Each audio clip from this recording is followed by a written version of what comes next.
A vida humana é uma vida de muito desafio, né? Cada fase a gente tem um desafio, a gente precisa do Senhor. Eu quero orar com você, porque eu sei que se não é hoje, em algum momento você precisa do Senhor, precisa da força de Deus. Então você pode abaixar sua cabeça comigo mais uma vez. Senhor Jesus, eu oro nessa manhã, reconhecendo que o único bom da igreja é o Senhor e que nós estamos aqui pelo seu convite amoroso, misericordioso, gentil. E o Senhor é um Deus que chama pecadores para sentar na mesa com o Senhor. O Senhor é um mestre que aceita os piores alunos na sua escola.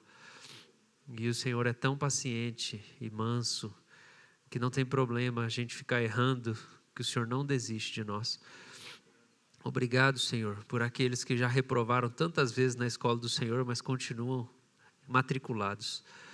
Obrigado, Senhor, por aqueles que conseguiram avançar. Senhor, nessa manhã nós reconhecemos que nós precisamos do seu amor, da sua força, da sua graça. E eu oro, Deus, que o Senhor fale através dos meus lábios a tua palavra e que os cansados sejam renovados, revigorados. Eu abençoo também aqueles que nos visitam nessa manhã, que a bondade do Senhor seja sobre eles, amém? Se você visita a gente pela primeira vez, na saída você pode falar, eu sou um visitante, você vai ganhar um chocolatinho, você vai ganhar uma fichinha também. Se você deseja que a gente faça uma oração, entre em contato com você, é só você colocar ali suas informações que essa semana a gente entra em contato com você, ok? Quero convidar os irmãos a abrirem a palavra de Deus. A gente vai ler 2 textos nessa manhã. O primeiro texto está em 2 Timóteo, capítulo 4. 2 Timóteo, capítulo 4. Se você não sabe onde está, o 2 Timóteo está no Novo Testamento, mais para o final aí da sua Bíblia. 2 Timóteo, capítulo 4. A gente vai ler apenas o versículo 10. Obrigado.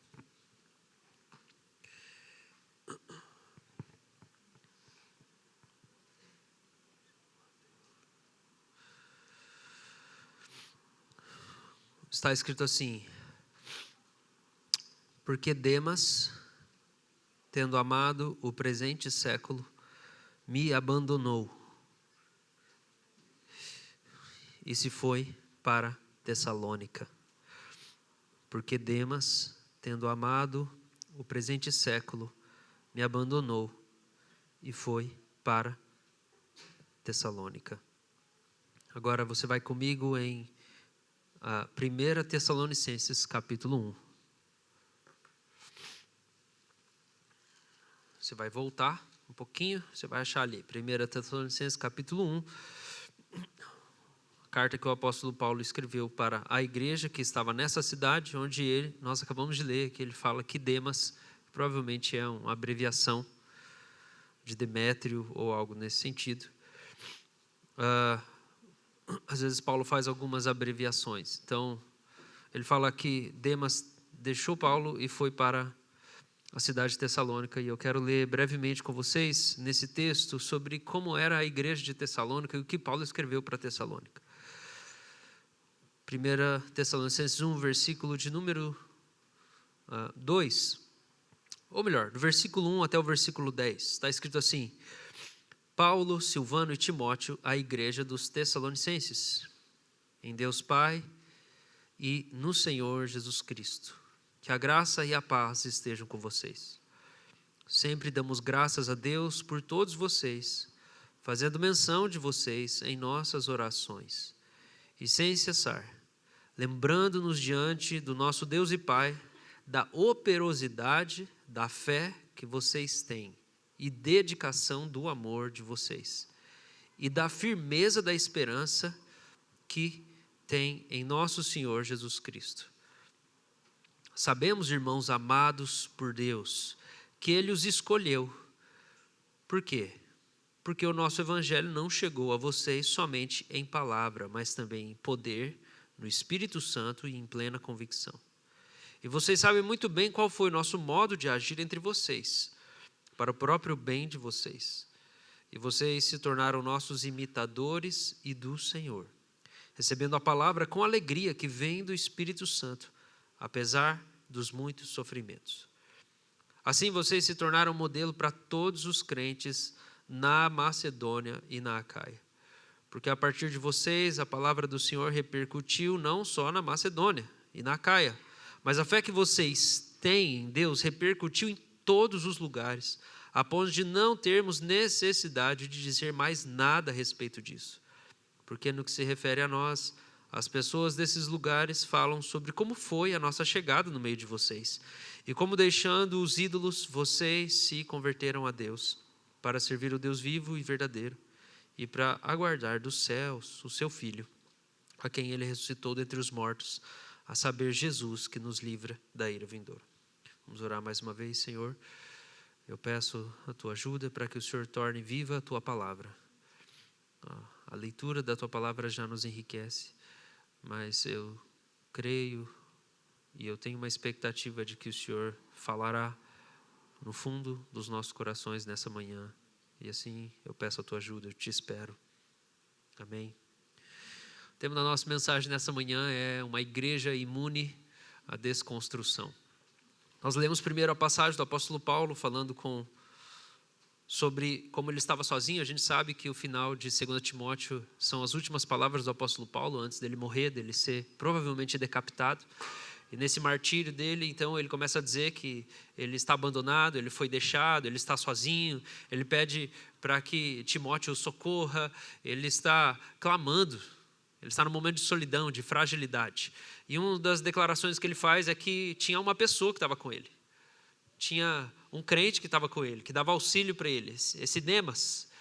E nesse momento ele fala, olha, até esse cara aí me abandonou. E o motivo pelo qual ele me abandonou foi que ele amou o século. O século, a gente sabe, é uma referência que às vezes é traduzido como mundo, geralmente aquela palavra aion, que quer dizer um período de tempo. Sempre é colocado a ideia de mundo ou de século em contraste com a eternidade. Então, quando a gente ama a eternidade, põe os olhos na eternidade, a gente se apega aos valores eternos que são colocados na palavra de Deus ou na mensagem eterna. Quando o apóstolo Paulo fala de a gente amar o presente século ou amar o mundo, ele está falando da gente se apegar com aquilo que é prazer transitório, ou aquilo que é benefício transitório, ou valores transitórios, aquilo que é muito passageiro e que não tem valor diante de Deus, porque vai fenecer, vai desvanecer, vai durar muito pouco. Então, quando existe esse contraste de amar a eternidade, ter os olhos na eternidade, ou amar o mundo, amar o século, que é um período de tempo, ele está falando sobre pessoas que vivem por fé, que podem olhar para aquilo que é invisível, que é Deus, e que é a própria glória de Deus, e pela fé, pelos olhos da fé, você contempla, crê, você busca aquilo, e você tenta viver, encarnar na sua vida os valores do reino de Deus. Ou então, se você vive pela vista, aquilo que aos seus olhos racionais, sem a fé, você acha que vai ser mais vantajoso, mais proveitoso, vai fazer bem só para você, e não tem relação com a glória de Deus. E ele fala, esse cara que estava comigo, ele amou o presente século, e por isso ele foi para Tessalônica. Alguns estudiosos vão falar que a saída para Tessalônica poderia está relacionada com o fato de que talvez lá não tivesse tanta perseguição. Então ele era um crente que na verdade ele não perdeu a fé, ele só enfraqueceu na fé, e daí ele abandonou Paulo no meio do caminho, como se fosse, não, eu quero ser cristão, eu quero seguir Jesus, mas eu não quero sofrer, então eu não vou ficar com Paulo até o final. E aí ele queria uma versão mais light da fé, que não exigisse tanto dele, então ele vai para Tessalônica, onde tem uma igreja, e talvez ele possa ter ido lá para congregar nessa igreja. Outra interpretação que a gente pode ter é que, se Paulo comenta aqui que os cristãos de Tessalônica tiveram sofrimentos, é que provavelmente ele foi para Tessalônica, mas não porque ele queria estar na igreja, é só porque lá era alguma cidade que tinha alguma coisa, que tinha algum proveito para ele. E o que eu quero falar com vocês nessa manhã, quando a gente olha para essa passagem, é que, infelizmente, esse é o relato de muita gente ao nosso redor. Muitos de nós conhecemos pessoas que amaram o presente século e deixaram a caminhada da fé porque ela era custosa demais aos seus olhos. E às vezes algumas pessoas deixam a caminhada de fé porque elas acham custoso simplesmente não ter o benefício dos prazeres desse século. Porque às vezes elas olham e pensam, não, mas eu queria estar ganhando mais dinheiro e eu não queria ficar preso nesses valores de honestidade ou de gentileza ou de bondade. Ou então elas podem pensar, não, mas eu queria ter uma vida onde eu tenho mais prazer, no sentido que eu sacio mais os meus desejos, os meus impulsos. Eu não queria estar travado se eu sentir vontade de fumar maconha ou se eu sentir vontade de ter relação sexual com alguém com quem eu não sou casado e assim por diante. Ou então ela poderia pensar assim, não, eu tenho interesse por algumas coisas que a fé cristã não aprova e eu queria simplesmente ser livre para conhecer, para explorar. Nesse sentido, a gente tem experimentado uma demandada muito grande de pessoas que têm abandonado a fé cristã porque elas têm amado o presente século, elas têm sido conquistadas por uma proposta de que o cristianismo, como diriam alguns pensadores do século passado e até desse século mesmo, ele na verdade nos aprisiona. A fé cristã ela nos oprime, ela nos reprime ao invés de nos libertar. E isso acabou se tornando para nós hoje um movimento que a gente vai chamar aí de desconstrução. Para poder te ajudar a entender e pensar um pouco o que é a desconstrução, e talvez você já está familiarizado com essa expressão, talvez não. Eu vou usar uma figura aqui, que é um movimento da arquitetura. Tem Paulo, tem mais arquitetos aqui nessa manhã? Alguns? Tem aqui, alguns. É só uma figura, não tem relação com isso. Eu não vou entrar em muita profundidade, porque esse tema poderia ser um tema abordado em muitos encontros. Você pode vir nos encontros de Cosmovisão e em algum momento você vai chegar lá. Desconstrutivismo na arquitetura. O que é? É um estilo que veio em continuação do anterior, que é o pós-modernismo. Então, na arquitetura, você tem os desconstrutivistas. E eles surgiram em 1980.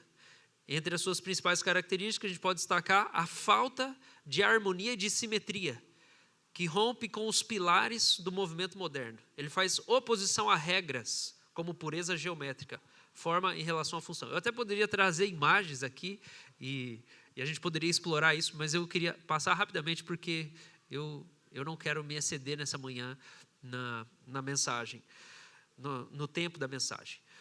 Mas existe esse movimento desconstrutivista na arquitetura, né? E eu não sou arquiteto, sou um apreciador bem modesto da arte visual e da arquitetura. Minha esposa me ajuda como engenheira civil. Arquitetos, calma, né? Ela é engenheira civil, mas ela tem muita sensibilidade. E eu sei que existe essa rixa dos arquitetos e dos engenheiros, mas está tudo bem, né? Na casa de Deus nós somos um, aleluia.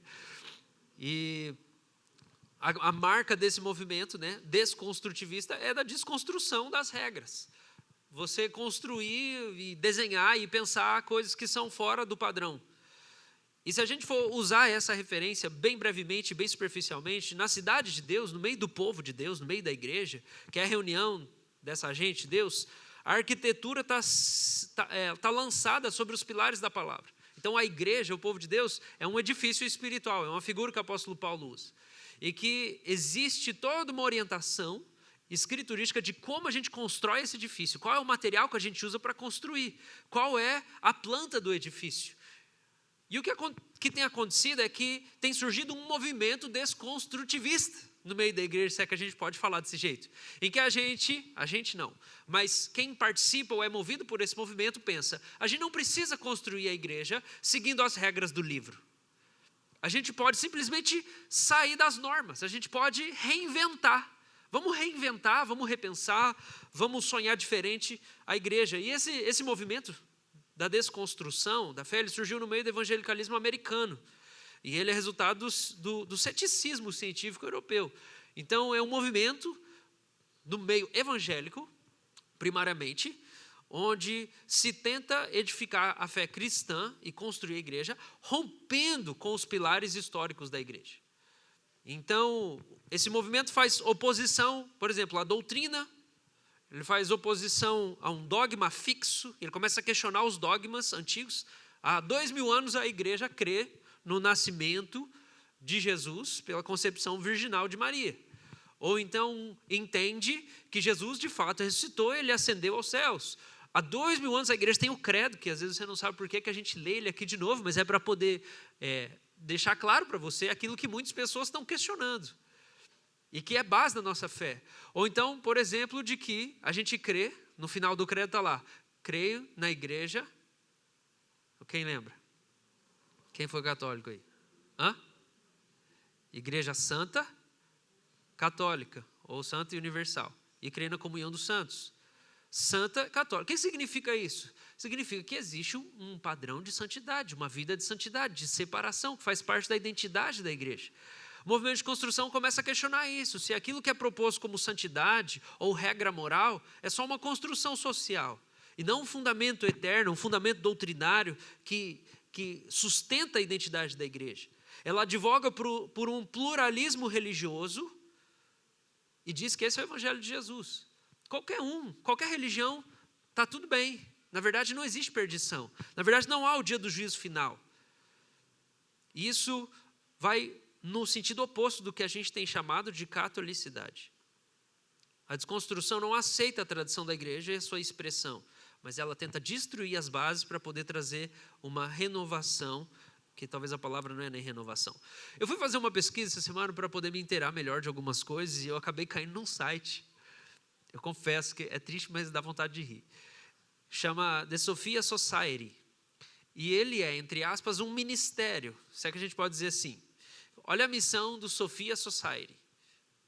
Criar um espaço seguro e sagrado onde ex-evangélicos possam processar seus traumas, encontrar comunidade, abandonar o fundamentalismo e encontrar novos caminhos espirituais. Quer você tenha chegado aqui por causa da cultura da pureza, porque o movimento da desconstrução advoga que quando a gente fala sobre uma pureza sexual no meio da igreja, a gente está fazendo mal para as pessoas e ferindo elas. Mas eu queria propor para você conversar com pessoas que fizeram o caminho oposto, para você poder comparar o que realmente machucou as pessoas.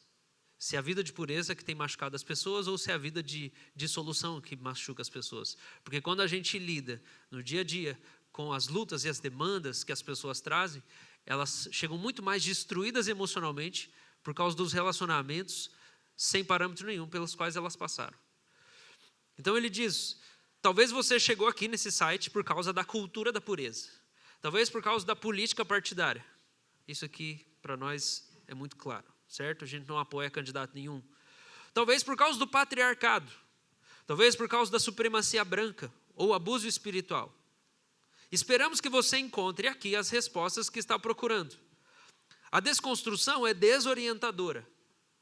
Muitas vezes é difícil encontrar a linguagem para descrever o que você está sentindo, muito menos encontrar um caminho a seguir. Um dos fundadores do Sophia Society, né, o Sophia Society, é um cara chamado de Brendan Williams. Olha só a descrição do cara. Ele é monge e padre da igreja episcopal e serve como prior da comunidade monástica episcopal. Até aí, beleza, o cara é um monge, é um padre, tudo bem. Mas não é só isso, tem mais um parágrafo. The Communion of the Mystic Rose.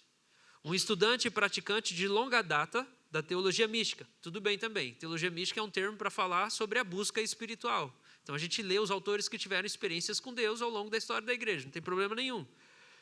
Mas olha só, continua. Ele é um estudante de tradições esotéricas, orientais e ocidentais, expressões religiosas celtas pré-cristãs.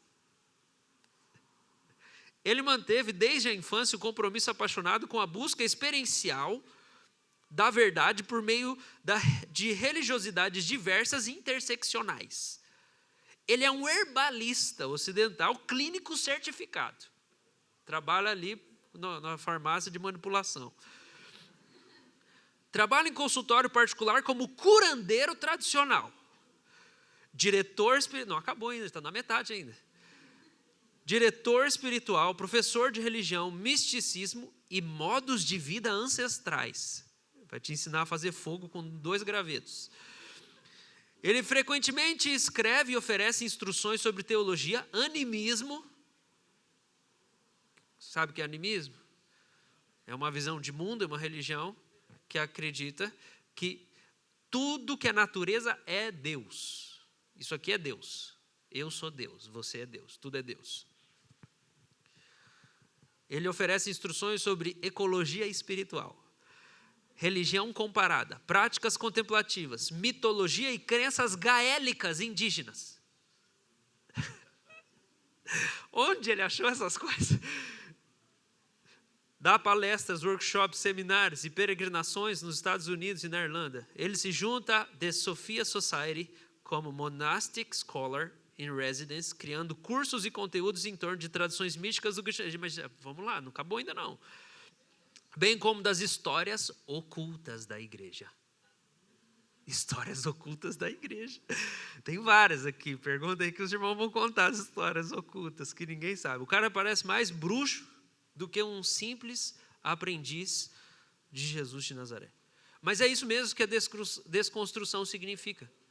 A desconstrução é um caminho labiríntico, confuso, que semeia dúvida quanto às coisas mais óbvias da vida e faz com que você comece a questionar se esse simples livro é suficiente e basta. Isso, na verdade, está todo mundo enganando você, porque Deus é muito maior e você, na verdade, precisa de muito mais do que apenas Jesus de Nazaré.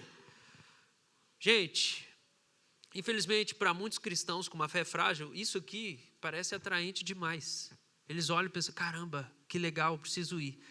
A gente atendeu 2 vezes em ministrações recentes uma moça que caiu numa seita universitária recente aí, que chegou no Brasil, que veio da Coreia.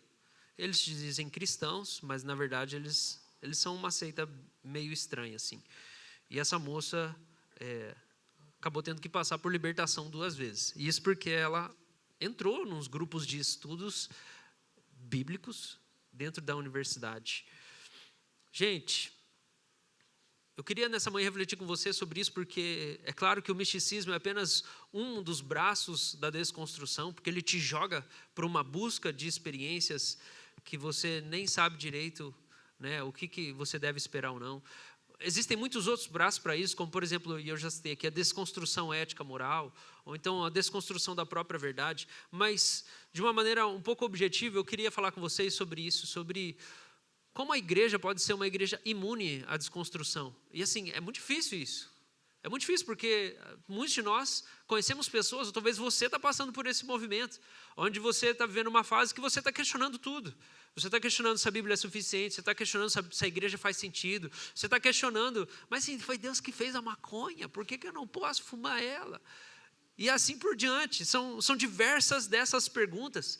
E a primeira coisa que eu queria falar com você é que quando eu olho para essa igreja de Tessalônica, para onde Demas foi, no meu coração vem um pouco de esperança. Será que essa igreja aqui, que Paulo disse tudo isso sobre esse povo, que era um povo que tinha uma fé que dava fruto, que era um povo dedicado no amor, firme na esperança, as 3 virtudes teologais lá, que ele fala de 1 Coríntios 13, a fé, a esperança e o amor, ele fala que isso tudo está vivo na igreja de Tessalônica, ele fala que eles são, o evangelho chegou para eles na palavra, ou seja, instrução, entendimento, intelecto, compreensão, o evangelho chega no poder miraculoso do Espírito Santo, em plena convicção. Eles se tornam imitadores de Paulo, imitadores de Jesus. Eles recebem a palavra com alegria mesmo no sofrimento. Então o sofrimento não fez eles quererem abandonar a fé. Eles sofriam e falavam, nós vamos continuar, nós não vamos deixar o Senhor. E fala que por causa da postura deles, eles se tornaram uma igreja modelo. Que fala assim, todo mundo olha para os Tessalonicenses. Os caras têm tudo lá. Não é que eles são ricos, mas eles têm todos os elementos de uma fé forte, de uma fé verdadeira. Eles têm amor, eles têm fé, esperança, eles têm o poder do Espírito, eles têm a palavra, eles sofrem, mas continuam alegres. E a fé deles está repercutindo por todos os lugares, diz o versículo 8, de modo que o apóstolo Paulo não tem que falar mais nada, olha, não tem que ensinar mais nada, gente. Vocês já aprenderam, vocês chegaram num lugar de maturidade, vocês deixaram os ídolos, se converteram para Deus. Eu fico com esperança se Demas, chegando nessa igreja aí, ele não teve talvez o olhar dele para a eternidade recuperado, e caiu em si e pensou, eu não devia ter abandonado o apóstolo Paulo. O sonho do meu coração é que a gente possa ser uma igreja que pise nas pegadas da igreja de Tessalônica. Talvez essa seja uma igreja imune à desconstrução, uma igreja forte na palavra, uma igreja forte no poder do Espírito, uma igreja forte no amor, uma igreja onde a gente sofre, mas a gente continua alegre em Deus, uma igreja onde a gente chega num ponto em que a gente está no trilho que não tem nenhum problema grave, estrutural ou da nossa identidade que está precisando de um torniquete. E que a gente pode dizer, nós estamos vencendo os ídolos. A gente está abandonando os ídolos e se voltando para o Senhor. Eu acho que esse é o objetivo, talvez essa igreja para a qual eu olho no Novo Testamento, e eu mais penso assim, eu acho que o chamado da República tem a ver com isso. E isso talvez seja uma igreja parecida com uma igreja imune à desconstrução. Mas o que uma igreja imune à desconstrução não é? Não é uma igreja imune a perguntas difíceis. Uma igreja imune à desconstrução, e daí eu estou falando, lembra de sistema imunológico? Que é alguma coisa que mata uma coisa ruim? Então, a gente está falando de ser uma igreja que, quando chega esse movimento da desconstrução, a gente consegue matar esse negócio. E esse negócio não vem nos devorar e sufocar a nossa fé. Ser isso não é ser reacionário. Não é ser fundamentalista. Não é ser ignorante.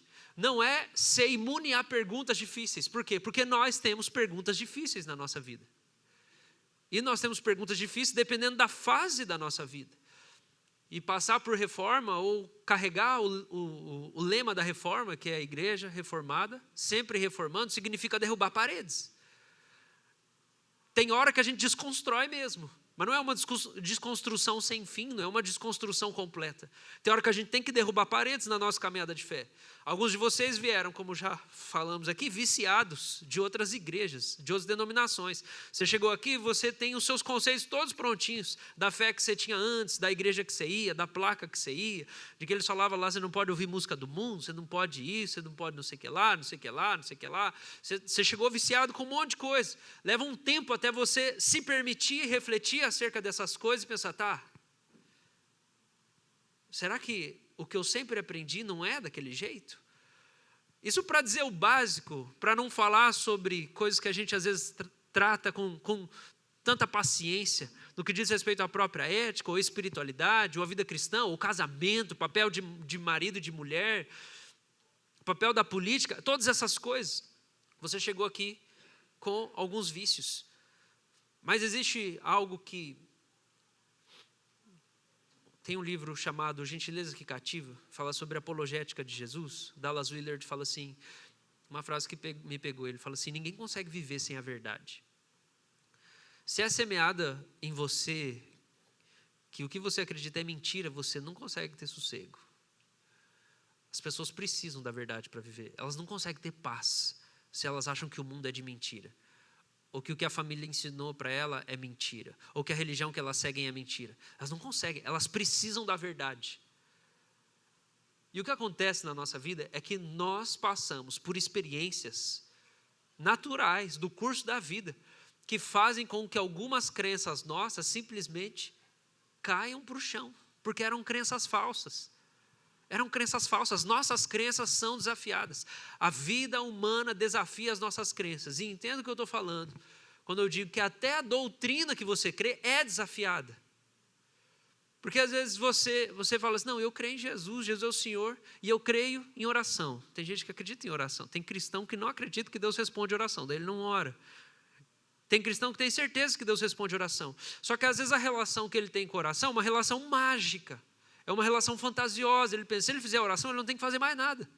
Se ele fizer oração, ele não tem que obedecer. Se ele fizer oração, ele não tem que ser responsável. E o que acontece? Você chega, às vezes, em alguns momentos da sua vida, é uma experiência humana, natural, que aquilo que você crê não consegue sustentar a sua vida.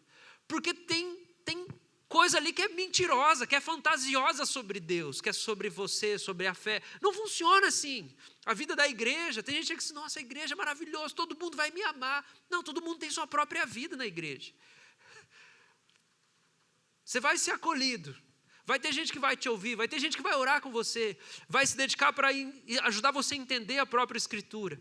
Mas às vezes as pessoas chegam com uma fantasia, uma expectativa fantasiosa. Nossa, a igreja, todo mundo vai me celebrar e saciar todas as minhas necessidades. As pessoas têm vida, elas também não são perfeitas. Existem algumas pessoas bem especiais dentro da igreja, que têm um dom para acolher, para abraçar, para ouvir, para dar atenção, quem acabou de chegar. Mas não é todo mundo assim. E às vezes as pessoas têm que passar pela frustração. Elas precisam se decepcionar. Por quê? Para elas poderem cair na realidade. Vocês estão entendendo o que eu estou falando, gente? Isso passa por uma reforma da fé. Isso passa por perguntas difíceis. Quando você pensava assim, foi Deus abençoou meu casamento, eu casei certinho, olha, nós ficamos virgem, nós casamos virgem, ou enfim, se não era virgem, depois vai construir na loja, né? Vou fazer tudo certinho, a gente namorou certinho, nós casamos, nós fizemos um curso de noivo, e pá, e pá, e pá. Por que nós estamos em crise no casamento? Por quê, ué? Porque você acertou um dia, não quer dizer que você nunca mais vai ter problema. Não existe mágica. E esses momentos da vida cristã geram perguntas difíceis. Você fica falando da submissão, a submissão da mulher, até um dia que o seu marido ameaça você, e daí você questiona, será que eu preciso me submeter mesmo? Perguntas difíceis. Como que elas surgem? Confronto com a realidade. Eu tenho que dar o dízimo, tá bom, vou dar o dízimo, eu vou honrar o Senhor, eu vou dar a oferta. Aí você participa de uma igreja que de repente teve desvio de verba. E daí? Aí você, nós nunca mais vou dar dinheiro. Perguntas difíceis que surgem. Por quê? Porque o mundo não é perfeito, a igreja não é perfeita, a vida não é perfeita. E daí você questiona o quê? Você questiona a palavra. Por quê? Porque você sofreu. Você teve um momento ruim. Eu devo perdoar, mas eu perdoei. E o que aconteceu comigo? Olha como me trataram. Perguntas difíceis. Será que eu não tenho que me preservar em vez de perdoar? Uma igreja imune à desconstrução não é uma igreja imune a perguntas. Não é uma igreja que vai rejeitar as pessoas que fazem perguntas difíceis. Acerca do racismo, ou o que a gente deveria fazer como igreja. Não é uma igreja que, porque talvez passou por experiências ruins relacionadas à profecia, vai rejeitar completamente as profecias. Tudo que a gente rejeita de maneira ignorante vai se tornar um problema lá na frente. E esse é o trabalho difícil que a gente tem como igreja. Eu não ser um crente ignorante, querendo respostas simplistas e fáceis, porque fé é trabalho. É trabalho. No primeiro ano de conversão é tudo maravilhoso. Nossa, Jesus é a presença de Deus. Passa do primeiro ano, e agora? E a vida, como é que funciona? É trabalho. Você vai ter que estudar a Bíblia, você vai ter que fazer perguntas, você vai ter que tentar, você não pode desistir. E muita gente desconstrói por causa disso. Porque não persevera. Porque às vezes encontra na igreja um ambiente solitário. Não tem comunidade de verdade. Não pode trazer essas dúvidas verdadeiras. Uma crise de consciência. Eu estou achando que eu estou fazendo uma coisa errada. Mas não tem coragem de falar. Ontem nós falamos isso no PG. Sobre confissão de pecados. E às vezes confissão de pecado não é uma coisa assim tão linear, né? Eu, sei lá, estou vendo pornografia e tal, daí eu não queria mais. Às vezes a confissão de pecado é a confissão de uma crise. Eu não sei se o que eu estou fazendo é errado. Não é só uma confissão de pecado, é uma confissão de crise que vem junto. E nós como igreja precisamos acolher essas perguntas. Sem ansiedade. Sem agonia. Nós não temos todas as respostas. Deus pode falar tudo para nós na palavra. Só que a gente não tem a resposta de tudo ainda. E o que acontece quando alguém começa a entrar nessas crises? A gente primeiro acolhe, depois a gente procura ajuda com quem talvez tenha mais entendimento, mais sabedoria, orientação de bons livros. A gente não responde com um fundamentalismo tolo. Isso é errado e ponto, não vem falar sobre isso. Não é assim que funciona. Faz parte da nossa caminhada acolher. A gente precisa acolher. Isso tem que fazer parte da nossa identidade. O diálogo é um processo gentil. Irmãos, Jesus fala que a marca dos discípulos só ia ser mostrada de verdade quando eles fossem evangelizar de 2 a 2. Porque as pessoas iam ver o relacionamento amoroso deles. Essa gentileza, porque às vezes as pessoas podem trazer uma coisa que é super contrária à fé cristã. Eu não creio na suficiência da Escritura, eu acho que tem um monte de livro. Tudo bem. Eu não vou brigar com a pessoa, não vou xingar a pessoa. O que eu vou fazer? Eu vou me colocar acessível para ela, para que enquanto ela não chegou na conclusão, eu oro por ela. Eu peço sabedoria para Deus. Eu tento talvez ler bons livros. Em algum momento de conversa, talvez eu possa contribuir alguma coisa. E se talvez ela falou isso e ela não quer nunca mais conversar comigo, porque tem gente que só fala para falar, né?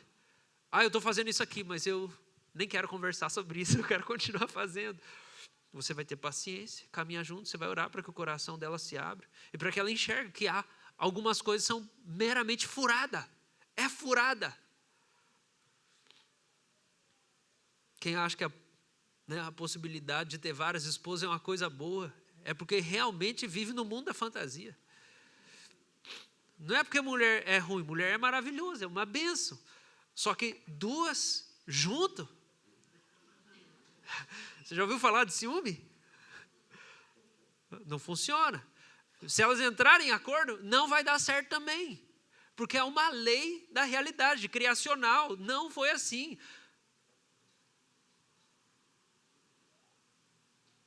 Ok.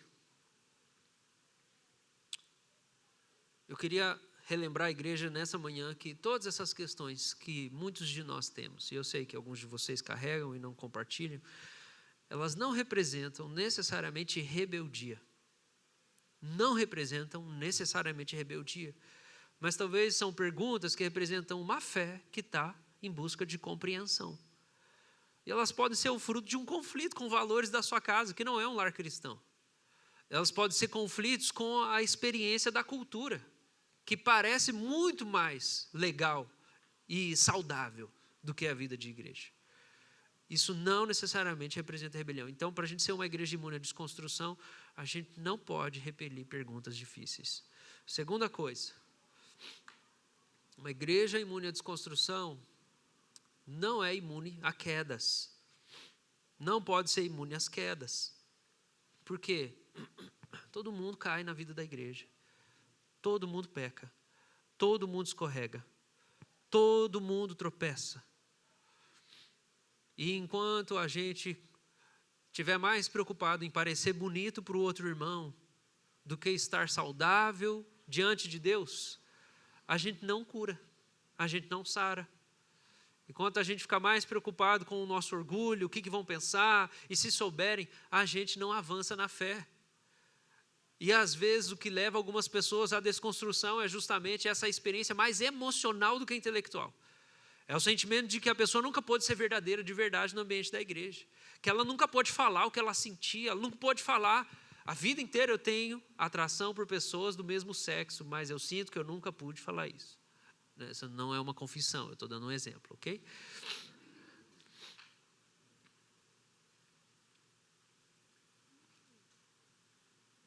E às vezes a gente não enxerga que as quedas, irmãos, elas são parte cotidiana da vida da igreja. Não existe uma igreja do Novo Testamento. Cuidado com as idealizações bíblicas, o biblicismo. Não existe uma igreja do Novo Testamento que as pessoas não pecavam. Não tinha uma. E eu fico maravilhado como Paulo elogia tanto os crentes. Eu duvido que eles eram melhor que nós. Duvido. No entanto, ele fica lá, vocês são santos, vocês são maravilhosos, porque eu sei que Deus vai terminar a obra. Tem que ter muita fé para ficar elogiando a igreja, viu? E Paulo tinha essa fé. E tem que ter muita fé para a gente ouvir as confissões, as quedas, a gente acolher as pessoas, a gente abraçar as pessoas. E a gente não só fala assim, tá tudo bem, Jesus te aceita desse jeito e fica assim do jeito que está. Não, porque daí como que a gente responde às quedas? A gente estende a compaixão, a compreensão, a gente abraça, a gente chora com quem chora. Tem gente que às vezes pensa naquele texto, chore com quem chora e canta com quem se alegra, alegre-se com quem se alegra, e pensa que o chorar com quem chora é só no dia do luto, o dia que alguém morre, o dia que a pessoa é demitida.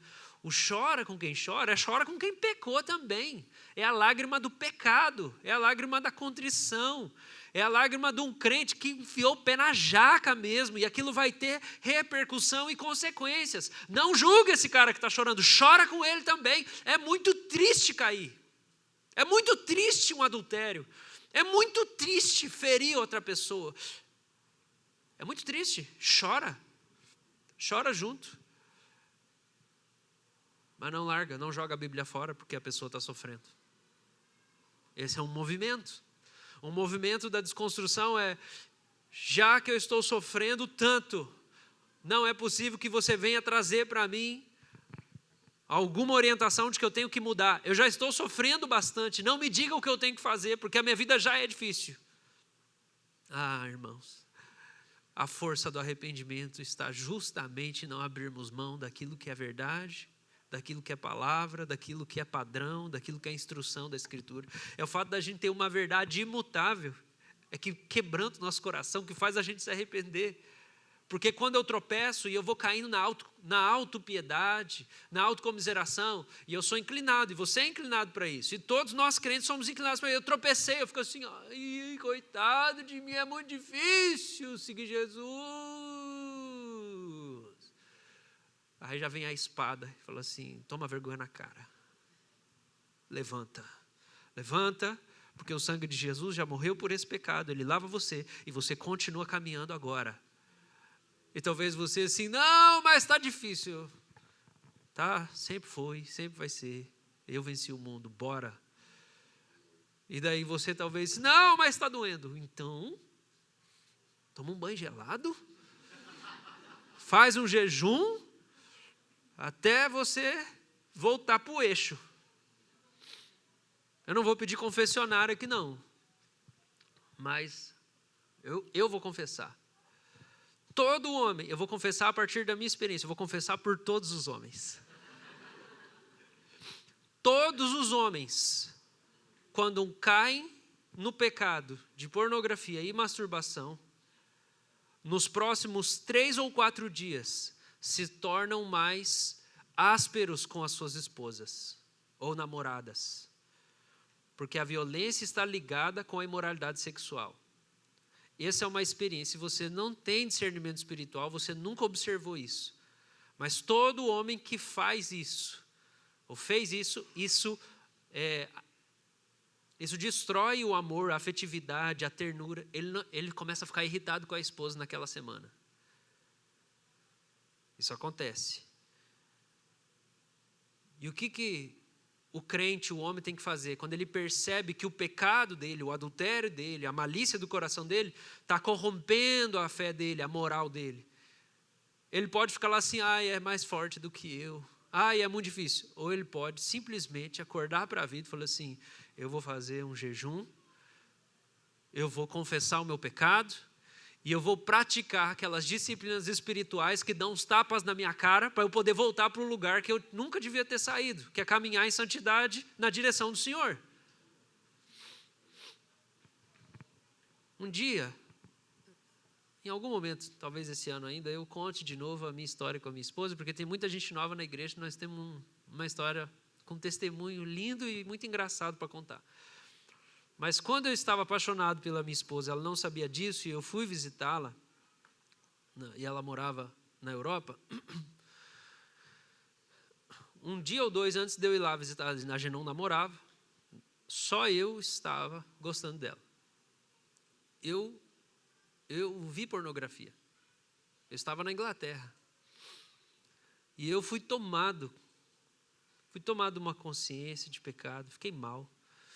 Falei, Deus, como é que eu vou visitar a menina lá, agora com esse coração, desse jeito? Porque depois que você se expõe, você só vê isso. Não porque você fica acessando, mas onde você olha, você só pensa nisso o tempo inteiro. Você tem que limpar a sua cabeça, você tem que fazer uma higiene.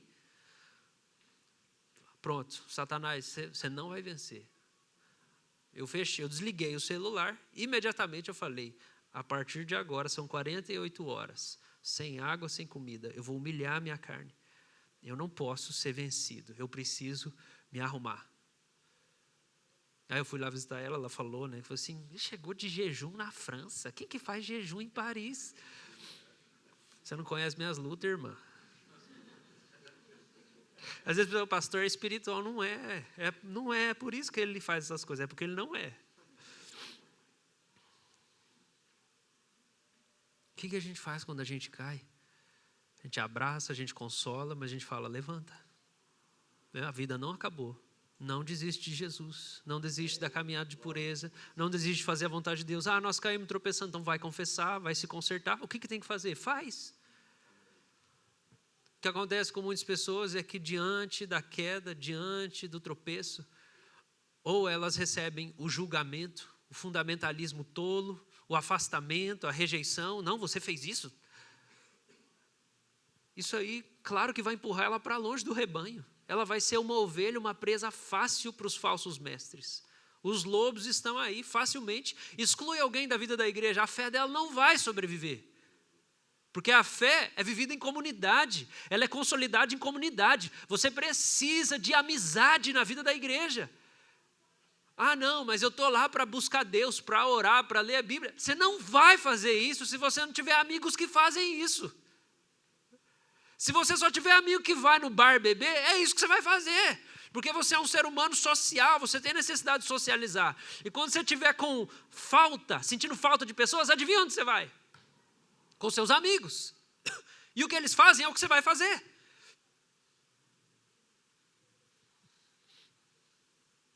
Então, se a gente não tiver noção de como responder às quedas e os tropeços das pessoas na vida da igreja, é entender que é aí que a gente tem a chance de imitar Jesus. Cara, é quando alguém cai que você tem a chance de imitar Jesus e fazer o que ele fazia com as pessoas que ele encontrava. É aí que o seu amor pode amadurecer. É quando seu marido cai dentro de casa. Eu não falando que ele caiu no chão, né? Se você não rir, já vai ser bom. Mas, sei lá, o seu marido perdeu as estribeiras, gritou com as crianças, gritou com você. Ele pecou contra você. Eu não estou falando que você tem que abaixar a cabeça igual uma lesma, não. Mas é ali que você vai ver se você entendeu o evangelho. Se você vai pagar na mesma moeda, o que você vai fazer? Se você vai amargar. Queda. A gente está cercado de gente que cai o tempo todo. E a gente cai também. E isso é a escola do evangelho para nós.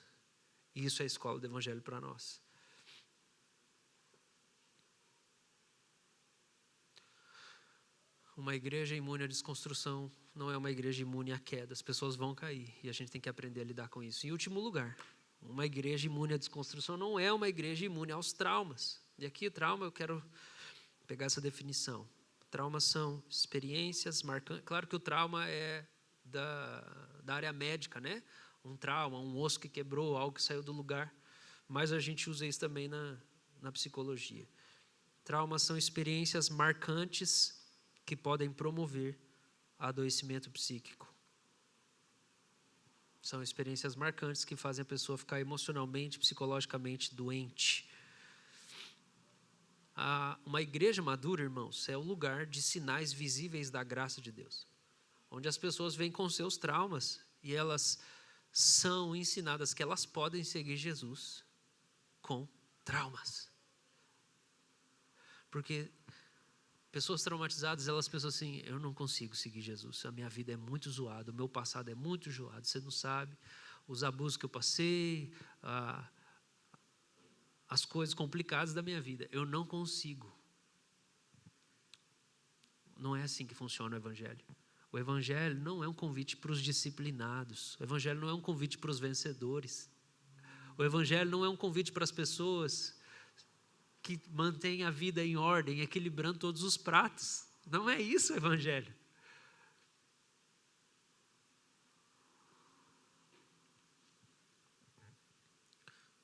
A maioria das pessoas que desconstrói é por um motivo emocional.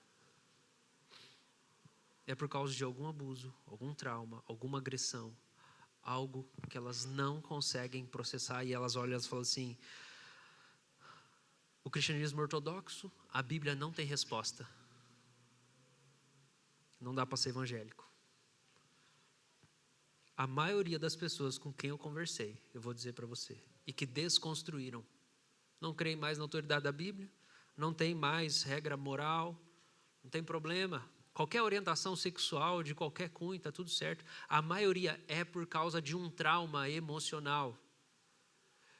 Porque você fica com aquele trauma, tipo uma ferida aberta, e aquilo tem uma hora que vai ter uma contaminação, que é uma ideologia. E daí na hora que aquela ideologia entra ali e casa com aquele negócio, um espírito revolucionário, um negócio de romper, aí pronto, contaminou, já era.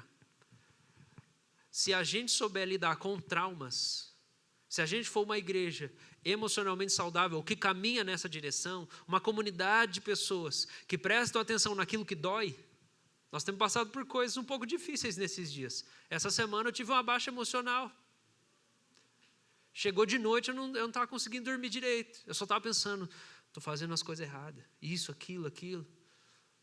Liguei para o amigo, falei, cara, estou sendo atormentado na minha consciência por causa disso. No outro dia de manhã acordei, eu estava triste. Falei, alguma coisa não dá certo, eu já caminho com o Senhor há um tempo para saber o que é isso aqui. Isso aqui não é só batalha espiritual. Eu estou precisando prestar atenção em mim. Isso não é pecado, e isso não é o fim do mundo. Se a gente aprender como comunidade a prestar atenção quando algo está fora do lugar dentro de nós mesmos, irmãos.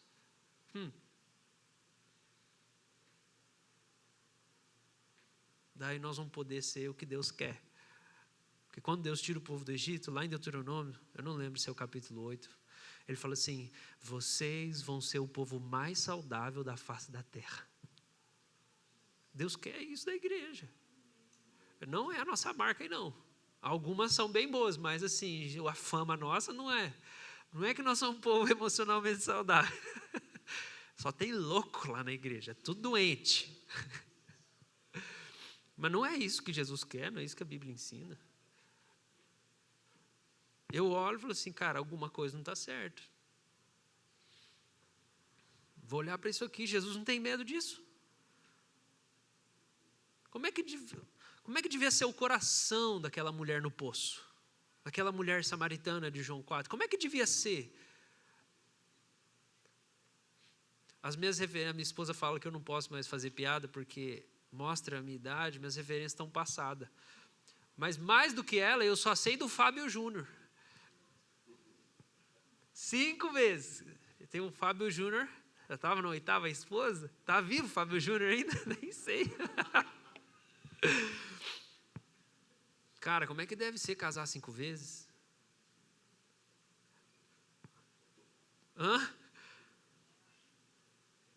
E Jesus chega lá e fala assim, ó, eu tenho vida para colocar dentro de você. Não, Jesus, mas eu sou traumatizado, você é rabi, você é profeta, mas você não sabe, é muito trauma na minha vida. E Jesus, não tem problema. Vai sair um rio de água viva de dentro de você. Irmãos, o evangelho é um convite para pessoas bagunçadas. Nós não somos imunes a trauma. Conversão não significa apagou o passado, agora eu sou uma página em branco. Que página em branco o quê? Você é uma página rabiscada, frente e verso. E o discipulado que a gente fica tentando fazer com você, primeiro é para tentar desfazer tudo que já está na sua cabeça. Porque às vezes não adianta a gente ficar ensinando a Bíblia, primeiro nós temos que desensinar as coisas que você aprendeu. E tem gente que passa por trauma vivendo a vida da igreja. E a gente não pode falar, não, você é crente, isso não acontece com crente. Faça uma oração, vem aqui, resolveu tudo. Não resolve não, às vezes não resolve, às vezes resolve. Milagre acontece, a gente acredita e ora por eles. E na verdade, eu acredito, e a nossa equipe de aconselhamento acredita, que a cura da alma mais eficaz é para alguém que conhece a Bíblia e sabe se mover nos dons espirituais. Eu não vi Deus agindo com cura emocional de maneira igual a quando, conhecendo a Escritura, cheio do Espírito e aprendendo a se mover em profecia, o Espírito de Deus entrou lá no íntimo, aquilo que a pessoa nunca teve coragem de falar, e aquilo tudo veio para fora. Eu experimentei isso, muitos aqui experimentaram isso, eu já vi Deus fazer muito disso através de mim. Estávamos no Rio de Janeiro, 2, 3 semanas atrás, ensinando sobre o dom de profecia. E eu fiz o que geralmente eu faço no final. Eu pego pessoas da igreja e eu trago para frente e falo, agora eu vou profetizar sobre essa pessoa na frente de todo mundo para vocês verem como é que a gente faz. E daí eu e Maria Eugênia fomos, começamos, e era um casal, eu não sabia quem que era. Eu falei, primeira coisa que o Senhor traz para o meu coração é Salmo 139, porque Ele te teceu no ventre da sua mãe, de forma bela e de forma assombrosa. E eu comecei a citar o Salmo 139, a moça caiu no chão chorando. Depois a gente entregou mais outras palavras. Quando acabou o culto, a mãe da moça, era uma mulher já adulta, tinha filho. A mãe dessa mulher veio e falou assim, eu tentei abortar ela algumas vezes, quando ela estava no meu ventre. Eu não vi cura de trauma do mesmo nível, nem aconselhamento, nem nada, terapia, igual quando alguém que conhece a Escritura e sabe ministrar nos dons espirituais. Por isso para nós é importante o que a gente tem construído aqui, porque o Senhor quer curar os traumas, o Senhor quer tratar, o Senhor quer sarar. O apóstolo Paulo fala, temos esse tesouro em vaso de barro, para que se veja que a excelência do poder provém de Deus, não de nós. Somos atribulados, porém não angustiados, ficamos perplexos, porém não desanimados, somos perseguidos, porém não abandonados, somos derrubados, porém não destruídos. Então, irmãos, o que a gente propõe aqui? Dessa maneira muito breve, muito simples, nessa mensagem de hoje, é que a gente pegue as nossas dúvidas que nos perturbam, que a gente pegue as nossas quedas, que a gente pegue os nossos traumas e a gente aposte tudo na palavra de Deus, no estudo teológico, no amor da comunidade de fé, na comunhão sincera entre nós, no poder do Espírito Santo. E a gente não desista diante das coisas que a gente ainda não entendeu e não resolveu. Aquilo que nos aflige não pode vir nos consumir e nos dominar. E é importante a gente lembrar do amor, porque não basta a gente venerar o remédio, a gente tem que amar o paciente. Muitas igrejas, elas veneram o remédio, porque o remédio é a palavra, porque o remédio é a oração, porque o remédio é isso, o remédio é aquilo, mas não amam os pacientes, não adianta, é tolice isso. A gente precisa amar os pacientes. Por isso, na crise da desconstrução de fé, que é esse rompimento com a história, com a tradição, perguntas difíceis, a gente apresenta para a igreja um vínculo histórico, a tradição, os credos, que a gente chama de catolicidade. E a gente está buscando ser uma igreja missional. A definição de missional é um encontro missionário com o núcleo da cultura e os fundamentos religiosos dela. Para a crise moral, que são os vícios, a falta de virtude, hábitos positivos, a falta de força para ser fiel no casamento, nas relações, a falta da vida cristã prática, a gente apresenta a vida em comunhão. A gente cultiva uma caminhada sincera, confissão de pecados, transparência, e juntos a gente se estimula a prática das disciplinas espirituais, os treinamentos da alma, porque isso produz a virtude que a gente não tem. Eu não sou amoroso, eu não sou paciente. Daí o que faz? Se junta com pessoas e pratiquem as disciplinas espirituais, porque elas vão produzir as virtudes em você. A gente constrói as virtudes juntos, nós podemos mudar. As pessoas no mundo creem assim, Deus muda, eu não mudo. O Evangelho diz, Deus não muda, você pode mudar. Então nós cremos que nós podemos mudar juntos, sim. Em último lugar, para os traumas e as dores da vida contemporânea, os abusos, os sofrimentos da realidade, a gente apresenta a verdade do Evangelho e o poder curador do Espírito Santo. Ministrando nos dons do Espírito, pessoas podem ter um encontro com Deus, descobrir a sua identidade e o plano amoroso redentivo.